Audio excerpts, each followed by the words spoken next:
North Carolina has always had a rich musical heritage, and we're proud to be a part of such a great treasure. Join Brooke and I as we talk to some of our favorite musicians, some good friends from our home state of North Carolina. Hear their story and see how bluegrass music has shaped their lives and their career. Hi there, and welcome to another of the Carolina Sessions with Darin and Brooke Aldridge. This week we have a very special guest we've been looking forward to having on here for a while now, Mr. Marc Pruett. Hey, Marc, how are you? I'm doing good. I hope you are, Brooke and Darin. Good to see you all. We are. Good to see you. Yeah, We hadn't been seen much this year, have we, Marc? Well, I tell you what, it's been a crazy year. I know. I don't know how it's been for y'all, but Balsam Range played the last public show we did was the first weekend in March, and then it all went away. And just got notified today that the last August show that we had on the books has been recanceled as well. So I don't know. It's going to be an interesting time to see how that comes back. It sure is. We've been about the same. We did play this past weekend up at Isothermal College for a drive-in concert WNCW was doing. So it was good to play in front of folks out there. But we did have been doing a lot of shows from home, streaming shows, just the two of us. But with us being married and living right here, we can do that. Kind of works out, yeah. Well, I know how that goes. My wife Anita and I have been doing a few little shows. There's a place in Haywood County that's kind of an upscale tourist spot. They like a fancy bed and breakfast, and we go up there a couple of nights a month and play, and during their happy hour, and then we get a bite of barbecue and come home. But everybody's wearing masks and staying apart. So, Marc, you've been a part of the scene there around Asheville and your hometown, doing gigs like that all your life, pretty much, haven't you? Well, I have. If you'd like to, I can tell you a little bit about how I got started and came into it. And you stop me at any point in time, and we'll. I've got some notes here, and I've been reading up on you, and I knew a good bit of it, but some I found out in my bio work. But I know that you started around Ghost Town, I guess, early and right after high school. Is that right? Well, I did. There was a fellow that lived close to us named Carl Garrison, and Carl was a real good bass player, and he had recorded and toured some with Jim and Jesse. And I knew Carl, and he would come up to the house sometimes with my mom and dad, and I'd sit there and jam with him, and he played the guitar a little bit back and forth. And I found out that he had played at Ghost Town some with the legendary Panhandle Pete, James Howard Nash of One Man Band fame. And early that spring, when I was 15 years old in 1967, Carl came up to the house one day, and I asked him if he could get me an audition with Panhandle Pete, and that I would like to work at Ghost Town. And so sometime after that, he took me to West Asheville for where Mr. Nash lived, and I auditioned, and it was a real cold day, and I was just scared to death. You know how a kid can be, but I was just ate up with music. I loved it, and so I played the banjo some for him, and he asked me if I could play the bass, and I played the upright bass with him on a few tunes, and so they hired me that year, and that was when I started in the summer of 1967 with a couple of boys from the Stamey Cove section here in Haywood County. There was a famous family by the name of Connard, and you may know Charles Connard that played with the Bluegrass Experience with Tommy Edwards in Chapel Hill for many years. Well, his younger brothers, Larry and Jim Connard, started with me at Ghost Town in 1967. And Larry, he didn't much care about that 6 45-minute shows a day thing, 6 days a week. So he stayed with me 2 weeks, and Jim stayed all summer. But that was where I got started, and I stayed at Ghost Town 3 full summers. And it was just a wonderful experience, a magic time. And I met so many people that came through there, folks, legendary people like L.W. Lambert. You may know of L.W. as the Oh, absolutely. great banjo player. Matter of fact, I think he's the one that Terry Balcom got started with. Blue River But was a great band. yes, it was. It was. L.W. came up, and of course, his sugar stick tune was Beer Barrel Polka.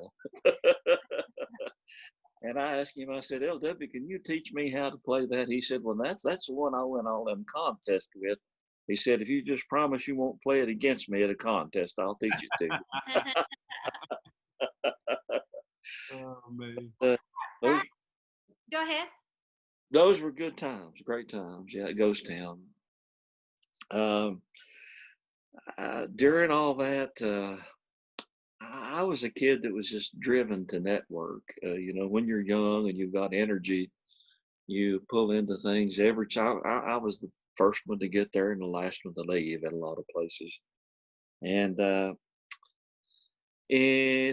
think on August the 17th of 1969, I saw Jimmy Martin and the Sunny Mountain Boys and girl Gloria Bell at the Maggie Playhouse in Maggie Valley. And it was just captivating to hear live music that was so good. It was way far beyond what I had been playing at Ghost Town. We had good people at Ghost Town, but sometimes I felt like they were just halfway serious about it. But when I heard Jimmy Martin play and that band, Chris Warner and Doug Green, Ranger Doug, and Vernon Derrick, Gloria Bell, it was just it was magic for me. And I was so overcome by it. The next day I went in and I quit my job at Ghost Town because I wanted to try to find ways to play better music. And that was the year that I started college as well. So uh, that was, Jimmy Martin always kept a list of prospective pickers in his shirt pocket. I made sure my name was in there, and my mother had made me a little business card, which is kind of funny to think about now. It just said Marc Pruett 5-string banjo, and I had my address and phone number on it. And as a result of that, I wound up staying in touch with Jimmy over the years. And at that time, there was a lady with him that helped manage that band called Mary Ann Garrison. And a lot of people remember Mary Ann because she was with Jimmy for years and years, helped raise his children, helped book his band, and took care of his business. But Mary Ann said, well, now, if Jimmy ever needs a banjo player, I'll get him to call you. Maybe you can audition for him. And but the way it fell for me, you may know a musician that lived in Asheville, a banjo player named Tom McKinney. I met Tom at the Asheville Folk Festival in August of 1969. That was kind of a magic year for me. And Tom was one of the first power pickers that I ever heard. My old friend French Kirkpatrick was the first guy I ever heard use the term power picker, but when he said it, I knew what it meant. Right. Talking about Tom McKinney. But Now was Tom Tom North Carolina, or was he from Knoxville, or? Tom was actually from Florida, but he moved to Asheville many years ago. That was where he when I met him in the 60s, he was you think, yeah, he was living in the Oakland section of Asheville. But Tom was well known, and a lot of people remember him as being the capo guy. But he was a great banjo player, and he got an offer through Bill Monroe from James Monroe. James needed a banjo player, and Tom didn't want to do it. And this would have been toward the end of, it was about the middle of my years in college, 72, late 72 maybe. Uh-huh. So I went to Nashville and auditioned and with James, and that really opened the door for me to the big world of festivals and people. That was when I met Bill and Lester Flatt, and got to hang out with Jim and Jesse and Ralph Stanley. Lance Leroy, you may remember Lance booked Lester Flatt for years and years. Yeah. Lance, he was a dictionary of bluegrass and people, but he booked a tour, I think it was early in the spring of 1973, called the Bluegrass Express. And it had all the bands that I've just mentioned, with including James and Monroe. And we traveled to places in Ohio and Georgia. I remember we were in Columbus, Georgia, and Dayton, Ohio. But it was on one of those shows. Bill was sick. He had some kind of flu. And I remember he sang Blue Moon of Kentucky in G. Mm-hmm. And for you folks that are bluegrass people, you know Bill always did that in the key of B. Oh, And to hear somewhere, I've got a tape of him singing it with the flute in the key of G. Wow. You know, Jack Hicks was his banjo player at that time, and Jack on that particular show, Jack was babysitting a broken down bus somewhere way out in the country. So I got to be a bluegrass boy for one day that day. Playing with him. That's right. When Bill had the flu, so it was interesting. So you worked with James Monroe a couple years, I think. Well, actually, it was one full season I was with James, and at that point in time, the Nitty Gritty Dirt Band had come out with their Will the Circle Be Unbroken album, Right. and it was just taking the world by storm. And it introduced so many people to bluegrass music, didn't it? I think that was a real good stamp, that Will Circle Be Unbroken album. Oh my gosh, I can remember a fella coming up to me when I was in college saying, "Man, I've just heard this record. You've got to listen to it." But I had heard that the Dirt Band had invited Bill to be on it, and at that time nobody knew what it was going to be or what it was going to do. And I heard that Bill said, "I don't want to be on there with no old long-haired hippie boys." And but when they, I don't want to be a part of that. yeah. But when they saw how popular that it had become, I heard that Bill kind of wanted to do an answer to it. So that was when he did the MCA album, the first Bean Blossom record. And just by luck, I was with James at Bean Blossom the year they recorded that. And I was there with the McLean family and Big Howdy Forrester and Big Joe Green, and Jack Hicks and I played behind when they did the 12 fiddler salute when Bill called out, "Paul Warren, yeah!" You know, he called out all them guys, and then they played, and it was me and Jack that played banjo behind them, and Ruth McLean played the bass fiddle, and it was just a wonderful time. And on that record, when James got to do his 4 feature songs, James introduced me on that record, and I've had a lot of people say that that was where they first heard my name, was when James introduced me on that record. So you laid the thumb to Train 45, didn't you? Train 45. Well, I did the best I could. I know for no better in tune, I was.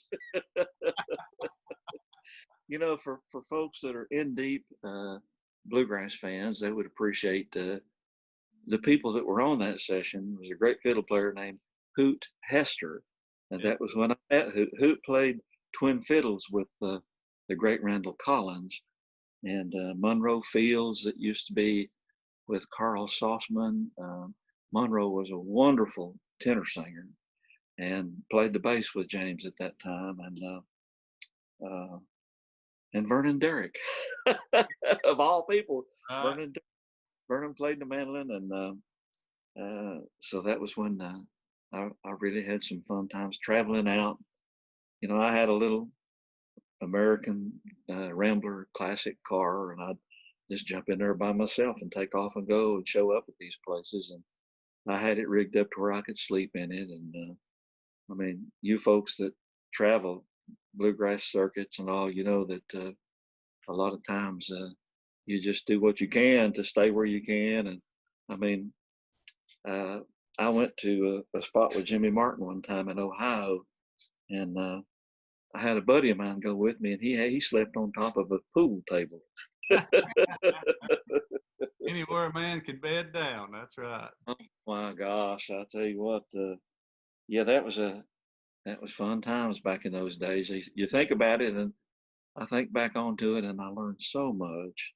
I was just like a dry sponge in hot water, and I really wanted it. And uh, I met Doyle Lawson early on too. Doyle was with.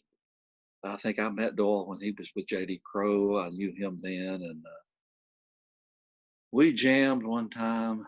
I think when the country gentlemen, were at a place called the Lake Norman Music Hall, Uh-huh. and there was a spot down near Charlotte that they used to have uh, shows, and Bill would go there. Bluegrass music was real big at the Lake Norman Music Hall, and Doyle was there with the gentleman, and we got with some friends out back after the show, and I had my banjo, and Doyle had a guitar, and he said, "Mark, see if you can get with this." And that was the first time I really felt that rhythm, that Jimmy Martin rhythm was. Oh yeah. I'm kind of going back and forth in my timeline on who I picked with, but Oh, that's all right.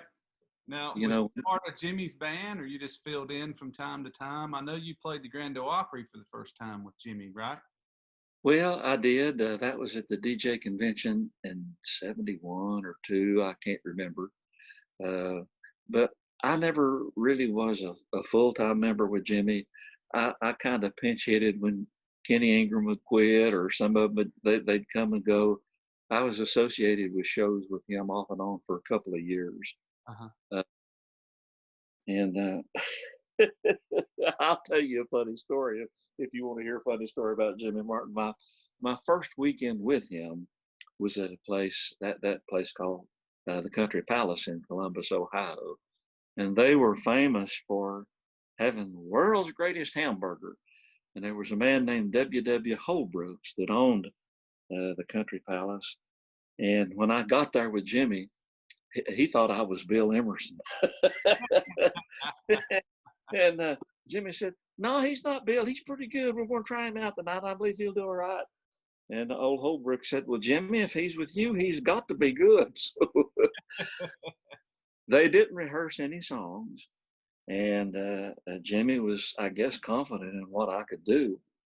Um, and so we all had one of the world's greatest hamburgers and got out on stage in front of this big crowd. And Jimmy looked at me and he said, "Hoss, can you kick off my walking shoes?" Well, I knew it, you know. And so I kicked off my walking shoes, and it was too fast for him. And he immediately looked at me and said, "Hoss, where are you going to?" "Fire." And he pulled it down to where he wanted it, and then everybody got right in there. And once I saw uh, where he wanted it, I could drive it real good there. But Yeah. you know, if you knew Jimmy, if you were the weakest link in that band, he would just cover you up until you either got it or quit. You know. Right. And I finally saw what he was going for and got used to where they kicked off things. And gosh, you talk about an education, both good and bad. Jimmy was uh, a heck of a guitar player, wasn't he? Really good rhythm man. I tell you what, son, he would lift you up off the ground. One thing about Jimmy, and it was widely known at that time in banjo circles, Jimmy really cared for the banjo, for the 5-string banjo, and it was a big part of his sound. And young people like me back in those days knew that I knew I could never get a job with Lester, but I felt like if I could get on with Jimmy, I could advance my knowledge of banjo playing. And it's like anything that you study or that you love in life. Your knowledge is always going to be more than your ability, and the way you increase your ability is by increasing your knowledge and practicing. And that was the way that I found it to be for me. That's so. Uh, Yeah, yeah. How am I doing? Oh, we're good. We'll keep moving on. We don't want to run out of time, but we want to cover as much as we can with it. I Yeah, know, from first meeting you and talking, you spent a lot of time with Buck White and the girls, the Whites. Can you tell us a I little did. about that? That was well in 1975. Jack Hicks had quit to play steel with Conway Twitty, and the Whites needed a banjo player, and I just love them. They're just totally a class act. I just can't say enough in praise of them, not only as people, but as musicians and singers. And so I had the chance to be a White for a season in 1975, and helped drive the bus. They had an old school bus, and we were coming. I was driving it through Harrisburg, Pennsylvania, and the water pump froze up, and but the belt did not break, and it was the loudest screaming thing I ever heard in my life. I said, Buck, you've got a panther under the hood here. And he said, well, pull this thing over and let's see what's going on. But yeah, I love the Whites. And let's see, that was 75. I'm going to back up a year or two. In 73, when I was with James, I met Ricky Skaggs. And that was at Ralph Stanley's festival at the old home place. And I had played with James, and if you're familiar with that territory on that old festival ground, you have to walk up a long hill, up the muddy hill, and up around to the parking lot. And I was taking my banjo back to the car, and I heard somebody say, "Hey, buddy, I sure did like your banjo playing down there today with James." And I looked over, and it was Ricky Skaggs, and he was selling product at the Country Gentleman's Table. And to me, then he was a hero to me because I had seen him with Keith Whitley and Ralph Stanley the year before at uh, Livonia, Georgia, and so we struck up a talk and had mutual friends and laughed and cut up and talked about picking some together. And the next year, in 1974, he asked me to play banjo on his first album, which was a rebel record called "That's It." And Ricky's mom and dad were on it, and that was when I really had a chance to hang out with Jerry Douglas for the first time, and um, Terry Balcom. It was just a wonderful time. They recorded it at a place called Track Recorders in Silver Spring, Maryland, and I think that was a hot spot because Skaggs had recorded some with Linda Ronstadt there, if I remember it correctly. Right. I'd Uh, love to get a copy of that record from you if you've got a copy of that. I'd love to. oh gosh, I've got one somewhere. It's not something that I keep for sale or anything. I'm not real good with that kind of stuff. Get, But it's a rebel record called "That's It," and it was Skaggs' first album, and mostly instrumental. Ricky sang some things on it, yeah. like uh, an old song him and his daddy sang called "That Southern Moon." Uh, Now you was almost in Boone Creek, wasn't you, Mark? Yeah, well, if you think back on those times, and Ricky's written this in his book that to verify that I was on that list. Um, we rehearsed one time with Keith Whitley, Ricky, me, and Terry Balcom was who he had wanted to have in it. And there was a boy that was a fine bass player from Asheville named Randy Davis. And Randy he played with Bill Monroe for 5 years. And Randy was cautious to leave Bill because that was a real good job for him, and he was in front of the big world. And you know, even back then, as popular as they were, Skaggs and Whitley and them, they were basically glorified sound men or side men. And and nobody wanted to really. We were cautious about trying to take a chance on starting a new band that nobody had ever heard of. And but we practiced one time at Ricky's mom and dad's house, and my friend Eric Ellis has got a copy of that tape, and Oh wow. just to hear Skaggs and Keith Whitley sing some of those old songs together, it was something to hear. And but it just took a long time for it to come together. So long, in fact, that I had finished college and I had to try to make a living somehow. And I knew a little bit about music, and I thought, well, you know, my brother and he was a good musician, and so we started a little music store in Asheville, and I gave lessons, and we sold instruments and stuff. And by the time Boone Creek finally came together, Ricky called me one day and said, "Well, everybody's up here. You ready to come on?" That was when uh, I think Jerry Douglas had gone up there, and he had gotten with Wes Golding, maybe. But at that, by then, I was deeply in debt to the Bank of Asheville for a music store. You done moved But on. That's that's one of those things that I regret having to turn down. I got to play with him once at Buddy's Barbecue in Asheville or Knoxville, and it was really something to do that. But I regret that. That was one of those things that was fun to think about, but I guess wasn't meant to be. right. And I have the same feeling about. Well, you got to spend a lot of good years with him later on in the '90s, didn't you? I did, yeah. Well, for some reason, me and Ricky just wound up seemed like having a lot in common. Ricky's a serious kind of guy. He's got a great sense of humor, and there's not a lot of foolishness about him. And I kind of think maybe I'm that way too. I laugh and cut up a lot, but um, when it comes to trying to be serious about getting the job done, that's where my focus is.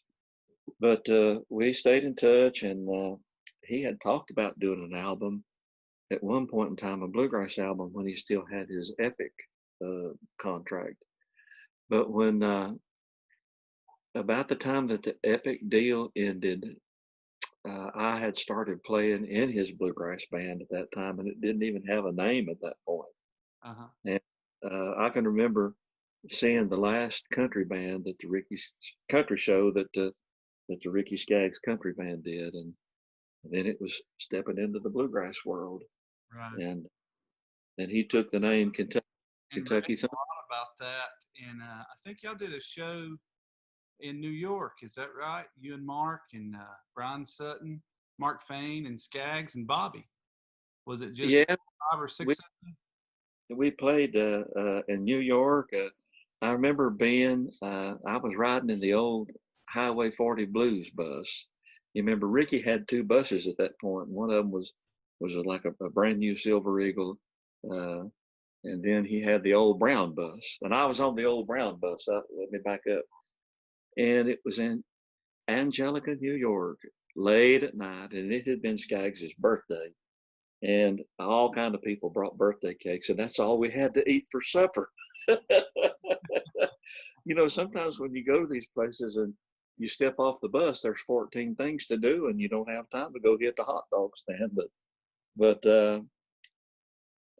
Yeah, I had Ricky Skaggs' chocolate birthday cake for supper, and as we were coming out of Angelica, the old brown bus crossed across a railroad track that was real jumpity, and the front end fell out from under it, square dead on the railroad track. Oh, wow. Like at 12:30 at night.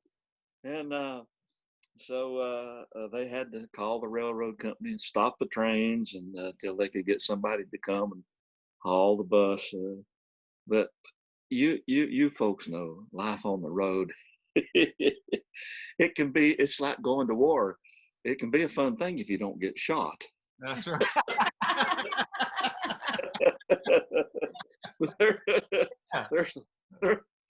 There's a lot of ways to have fun in the music business, and it's kind of addictive to travel and do things and see things. But When I was riding the bus with Charlie, seems like every other weekend we was broke down somewhere because he had just band-aided from week to week, So something yeah, yeah. go wrong next week or something. Buses is something to keep up, that's for sure.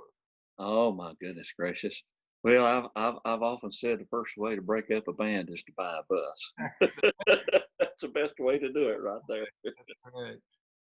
Well, But our buddy Mark Fain told us about that show that y'all did with Ricky and Bobby and Brian, and just the write-ups the papers put out and everything was so good. And I know y'all did one of the early on Thursday night bluegrass nights at the Ryman together, and we did. set the world on fire, didn't it, man? And y'all recorded Bluegrass Rules right after that. It just merged into the Bluegrass Band, which the whole world is thankful for that. We did. And I think the first show that we did as Kentucky Thunder was Martha White Bluegrass Nights at the Ryman. It was a Thursday. And I really don't much get nervous going out on stage. You know, I get nervous ahead of time, but when you get out there and in tune, and you know your hair's brushed over and you've got your clothes are not messed up. If you're in tune and your picture set, just get it and go. But I tell you what, that first night with him, that first 30 seconds, looking up into the Confederate gallery and the lights, it about took my breath. But then it all closed in, and I jumped in and did okay with it. You had a good around you. Well, I was going to say, with that band, it was like walking into a gunfight. I mean, you were deadly serious. Each one of those pickers, you were there for a reason, for a purpose. And as fun as we made it look, it was just a deadly serious business. I mean, you know, you had a job to do, and you just got in there and did it. It was one of those things that there was absolutely no fun to it until the end of the show and everything was finished. And I knew I had done my best job, and I would think back on the highlights of it, and I'd say, that was good, that was good, that was good. Then it was fun. Yeah. You know. But when you're doing that job, you're so focused on the work and trying to get it right, because you know everybody knows that Ricky wants it to be right. He is a perfectionist, and but I had a lot of fun with them, and well, that album won a Grammy as well, and that would have been maybe your first Grammy. Is that right? Well, it was the only Grammy that I've had was Bluegrass Rules, but I played on 5 of Skaggs' albums over the years. The first one was the one That's It, the Rebel record, and then I played on one called let's see, it was the album Family and Friends, because Ricky, when Boone Creek ended, Ricky had a 3-record contract, and the record company let him do a solo album. So me and Peter Rowan and Bobby Hicks and some different ones, Ricky called in, did that one. I and love then that record, man. That's probably, now I clogged for you somewhere, either at Grandfather Mountain or up in Asheville when I was a kid, and you was there playing with I guess you had Whitewater Bluegrass at that time. But first time I'd ever heard you play, when I got to picking and knowing who people was on that Family and Friends record. And man, you kicked off Lonesome. Lonesome, lonesome. Man, on that. I love that. I sat and learned that because I started out playing banjo to start with. And I sat and pick with that. And that was when I kicked that off, I was bleeding blood from my eyes. I was deadly serious about it. Oh man, that was so good. Yeah, Baby Girl, that was a good one on that record, and I know what it means to be lonesome on some of those things. I think that might have been on, what was the 1978 album Ricky did that was, I'm talking so much I can't remember them all, but it was his breakout album where he did some country songs. Standing up next to the car, I think, on the album cover. I can't think of the name of the record. Yeah, that was a big one for him, and it was big for me to be on it. A lot of good years there. You played a lot of good banjo music, and I know a lot of people have been really impressed with your playing. And of course, we got to become friends. And I think the first time I really got to meet you was over in Bowling Springs. We did one of the King Pup radio shows together. That's right. Harold Blanton had asked you to come down. And yep. over there at his house. It's me and you and Brian Sutton and Tim Crouch, I think it was, and Brian's dad, Jack Yeah. Lawrence. We had a big jam that night. Oh, we did. We sure did. I tell you, I don't get to jam enough anymore. You know, the way it is right now with the country being kind of locked down and all. It's I play some here at home, and again, things that I do with my wife Anita and Balsam Range. We've done some stuff in the studio. We basically got a new album ready to go. Yeah. We did a virtual concert for a group in California recently that's been fun to do. We went to Asheville to an old temple to record that. It was fun. Yes, sir. I know Brooke came down to Garden of Web one of those years and got to join us I there and did, play. yeah. Probably And, first met you too. yeah. I remember her singing. Well, y'all came to the Fiddling Pig in Asheville one time with us too up there. Yeah. And she sang. I've been working out in the rain, tied to a dirty old ball and chain. Some old day. Hey, yeah. I tell you what, she hit them high notes on that chorus, and it bring chills to the back of your neck. Thank That's my kind of songs right there. That's Good right. stuff.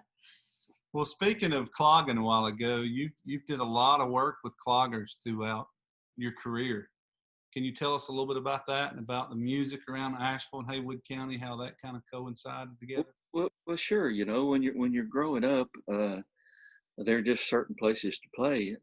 You know, churches, high schools, things like that, and you know, you play in church some and play gospel music, or you. I can remember Waynesville had street dances, and I can remember playing the street dance with the Connard boys, just three of us. We made $5 a piece and played all night for for the dancing. But there's a deep history of mountain dance, and I think it goes back. I'm not a scholar on it, but I've heard that it goes back to some of the Scottish and Irish dance steps, and but it's evolved over the years. But I played for a lot of cloggers. There was a time that they had clogging festivals, and there was a time that you'd have 30 or 40 dance teams show up and dance all day long and then into the next day. And I remember my friend Tim Surratt, and I've had this happen with me too. He said he played for a clogging competition one time and played Alabama Jubilee 17 times in a row. Oh wow. Every dance team. That's 16 too many. And now, I'm not going to name any names, but now I played with an old fiddle player one time that didn't really care for clogging. He'd play anything. I remember it gave him great pleasure to play "Get in Line, Brother" for the cloggers. there wasn't nothing to do but get in there and play it. That's right. Oh my gosh! Well, tell us a little bit about your banjos too. I know you've got one of the Prunka banjos from over in the Czech Republic, and I know you've got many old Gibson banjos. Tell us a little bit about that. Well, sure. I've been lucky. I've had some old Gibsons. You know, those things are so valuable. I mean, the last one that I had was an original flathead 5-string one-piece flange, and Daryl McCumber still has it now up in Virginia. Good old Daryl. I saw Daryl at Denton, and he said, "Well, I'd let you have that back for about 95." I bet you would, Daryl. But I've got a real nice banjo that Jaroslav Pruka made, and we were in the Czech Republic in 2017, and he said, "I want to make you a banjo," and it's beautiful. I've had fun playing it, and I also have a couple of banjos that my friend Warren Yates in Hickory made. Whenever I want a dose of pre-war fog, I'll strap on one of the Yates banjos and rake down on it. Skaggs would say, "Put on a tight thumb pick and rake down hard." Oh yeah. But I'm interested in your show. How long have you been doing this? We've got what, 6 of them now, I think it is. that's come out. So just something we wanted to do since everybody was kind of at home and Zoom was becoming real popular with everybody communicating. And I got the idea one day, let's call a lot of our friends from the North Carolina area and ask them about their history and about local jams, just like you've talked about, where you started out playing and some guys that influenced you in places and all that across North Carolina, and let people talk about that and some people the folks might never heard of before. And just like the North Carolina style, which was going to be my next question to you, what do you think it is about North Carolina and the people they grow up from here and that are raised here that's got such a different sound and brings that different equation to a band that's got, across the nation and the other states in it?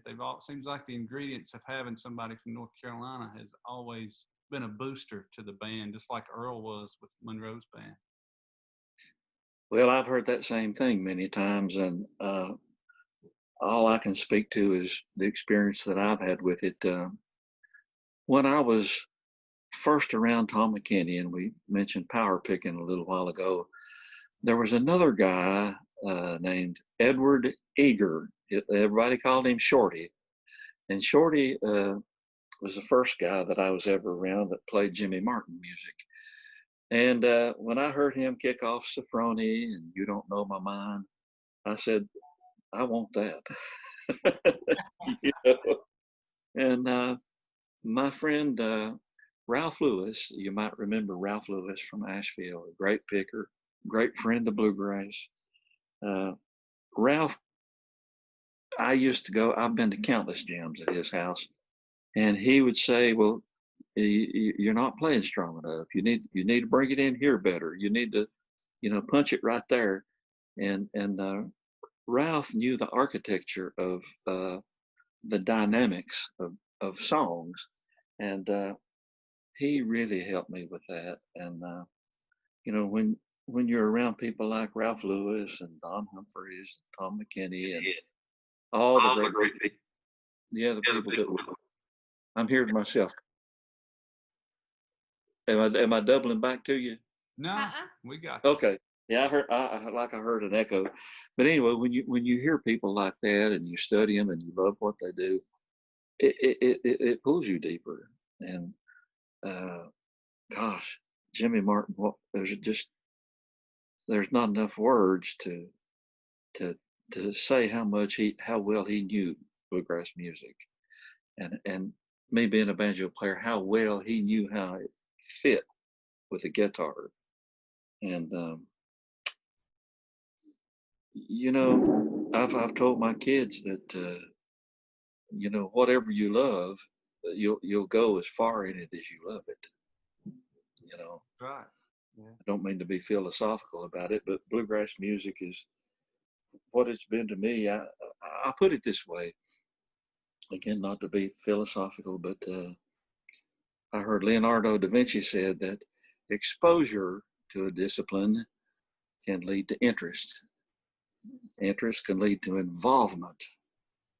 Involvement can lead to knowledge. And knowledge of a discipline can lead to love. And that love grows exponentially as more knowledge is gained. And I don't know, I couldn't say it better than that. Oh yeah.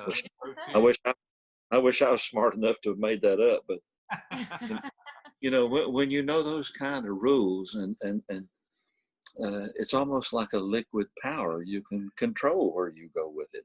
Right. Really. Well, tell us a little bit about where you are today and what you're doing with Balsam Range, your most current band, and all the wonderful things you guys have done, how long you've been together with them. Yeah, about what year did Balsam start? Maybe about 15 years ago?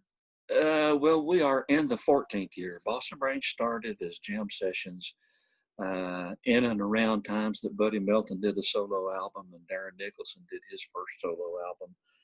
And so we kind of had a loose group of people that we knew, and we got together one night and jammed, and got together another night. And the third night we got together. This was when Tim Surratt came off the road with the Kingsmen. Caleb Smith came off the road with his gospel band Harvest. we had those 5 people in a room, and at the end of the night, I looked around and I said, "Boys, you reckon we ought to book some shows?" And I had a show in my pocket at that point, and it was the John Boy and Billy show. And the first thing we did, we played at Grove Park Inn in Asheville for John Boy and Billy, and we didn't even have a name for the band. Whoever booked the show, it was if it was me, it was Marc Pruett and so and so. If Buddy booked it, it was Buddy Melton and so. But when you're trying to name a band, there's every name in the world out there now that's already taken. And we had list after list, and finally, the name of the range of mountains around our home county here, Balsam Mountains, came up, and Balsam Range, and a buddy Googled it and said, "Well, there's not anything else out there band-wise by that name." And my objection to it was, well, it doesn't even say that it's a band. It doesn't even say who it is or anything. And I think there's been a little bit of identity to overcome with that. But once people see who it is and what it is, there's a learning process. You learn who Balsam Range was. And, it's not like saying Darin and Brooke Aldridge. You don't even have to know who that is. You know that it's people by those names. Balsam Range could have been a dry cleaners for all that. No, it could have been. But it worked out good for us, and everybody's been serious. And if we don't ever strike another lick in front of the public, we've had a great run. And you sure have. It's been right now, I'll be 69 years old August the 19th this year, 2020, and I still feel okay. I enjoy playing, and I don't have intentions to quit. My dad, who's 96 years old in the nursing home, he would say, "There's a time for everything," and I know that. And I can remember J.D. Crowe saying, "Well, if I can just make it to 75, I'll quit then." But I'll tell you what, I have a lot of things that interest me personally. The music I do with my wife, Anita, the little place we live here, with our gardening. My college degree was in geology. And when my dad got placed in the nursing home, he taught us how to cut stones when we were boys. And I got to talking to him about it, and he gave me all his stone cutting lapidary equipment. And I don't know if you can see this or not, but this is a beautiful Ethiopian opal that I want to cut. Do you see the colors in it? Beautiful. It's just like the sun is inside this stone. I've got it laying right beside where I sit here, and I've got a number of them. But I love fooling with that kind of stuff. And about 20 years ago, I asked my wife one day, I said, "I wonder how artists see the world." And she said, "Well, get you a book and read up on it." And after 100 and some books and a lot of tries, I've had a lot of fun trying to do watercolor paintings as well. And right now I'm currently been working on one for a while, of Warren Yates's Banjo Shop. That's wonderful. So you've used this time very Yeah, wisely. it's great to have hobbies. Yeah. Well, can I lay my biggest thing on you here? Yeah, I don't know if you know about it. Can you see this? Oh, look at that. My little book. I hear you. That's wonderful. We can't wait to get it. Well, I don't know if this is backward because of the way the picture is, but I've written a little book called Rascally Mountain Boy, and it's got some of the stories in it that I told you. It's got the first third of it is just fun little noggin-headed stories about me and my brother growing up. And there's a bunch of music stories in it. And then the last third of it, I've got a section all about songwriting and that kind of thing. And if you have time, I can read you a couple real quick ones, the short ones. How would that be? Yeah, Sure. absolutely. I think we got about 5 more minutes. Can we get it into that I think we can. before we get cut off here? I know Zoom cuts down Well, on. I have this is one of the first ones, and it's the very first story in the book. It said, all my life I've heard older folks talk about how fast the time goes by. Recently, I had a personal awakening as to that. My wife Anita and I were coming home one summer day. I was driving, and we passed by a house where an older man and his wife lived. I told Anita, I've not seen Mr. Presley in 2 or 3 months. He always waves when I see him on his porch, or he'll throw up his hand if he's out in the garden. I hope he's okay. I didn't notice at first, but she got on her cell phone to look something up. And in a minute, she said, well, Mark, it's no wonder you've not seen Mr. Presley in 2 or 3 months. He's been dead for 6 years. And needless to say, I was shocked and saddened. And it let me know how fast that time goes by. And I guess the lesson is stay in touch with your community. Stop and say howdy to folks every now and then. Don't take people for granted, because when your culture becomes your heritage, you can't change it. That's That's right. right. Yes, sir. Wow. But I've got a lot of funny little stories in here.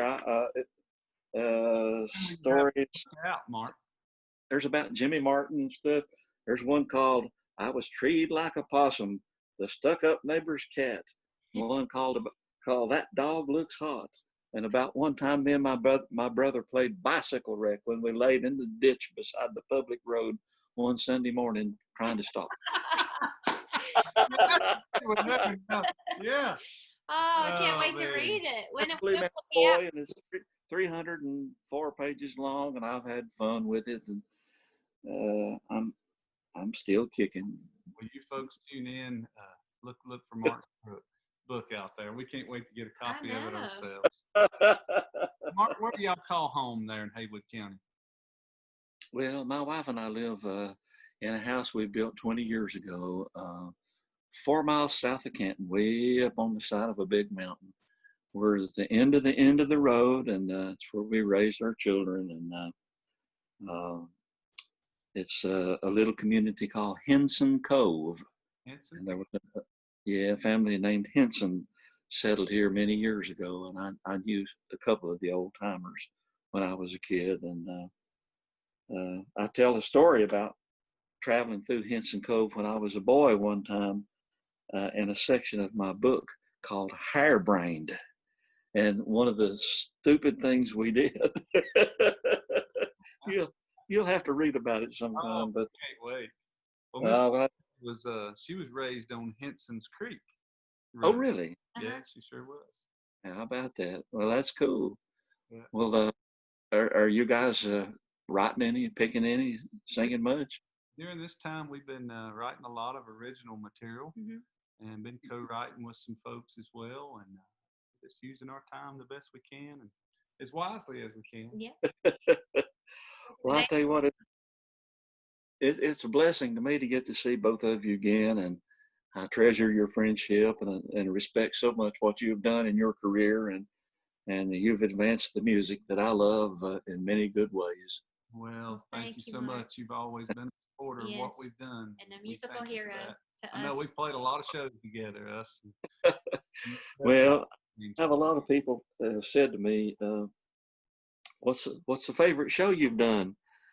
And my honest answer is, well, the next one I hope I get to do. I know that Western North Carolina honored you with a doctorate here a few years back. What year was that, Mark? That was 2010. You know, people wouldn't know if I didn't say, but my real degree, guided by my parents, was, and I have a BS in geology, because my dad was an old mountain rock hound, and I followed him all over these hills. I feel like I grew up at the Sapphire Mine. But they honored me with an honorary doctorate degree in arts for all the years and the things I've done in music. And I truly feel like there are a lot of other people as deserving or more deserving than me. But, you know, you good folks know how it is. Sometimes the stars fall into place for you. Yeah. And it did for me that year, and I had a lot of good friends pulling for me, and very honored and pleased that that happened. That's especially before I died.